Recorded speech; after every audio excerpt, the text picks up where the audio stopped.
Mandatory credit. John David Mercer, USA Today Sports. Alabama football alumni had a lot to say after DeVonta Smith destroyed LSU.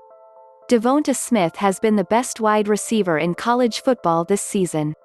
After being the only junior receiver to return from last year's team, he has dominated for Alabama football. He put on a show against LSU, and some former teammates had something to say about it. Smitty was a part of a historic recruiting class.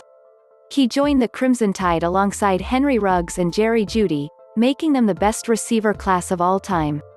This group of receivers called themselves the Rideouts, and both of the graduates were active on Twitter last night.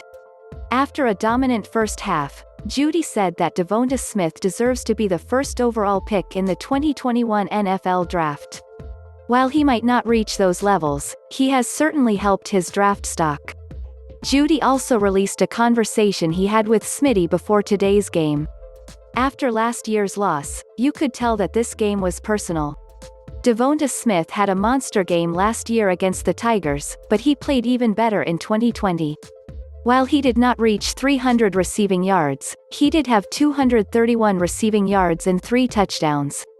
Henry Ruggs also got in on the fun. He was tweeting during the game, and he also asked for a picture of Smith's iconic one-handed catch in the back of the end zone. This catch was over Derek Stingley Jr. Fans expected this to be the key matchup of the night. While Stingley was rarely covering Smith, the Alabama football receiver dominated every snap of Saturday's game. After this game, a key takeaway is that Alabama football breeds the best receivers in college football. The 2017 recruiting class will likely have 2 Biletnikoff winners at the end of the year. That doesn't include the legacy of Julio Jones, Amari Cooper and Calvin Ridley. DeVonta Smith is one of many stunning receivers for Alabama over the years, and his former teammates certainly have a lot to say about his domination.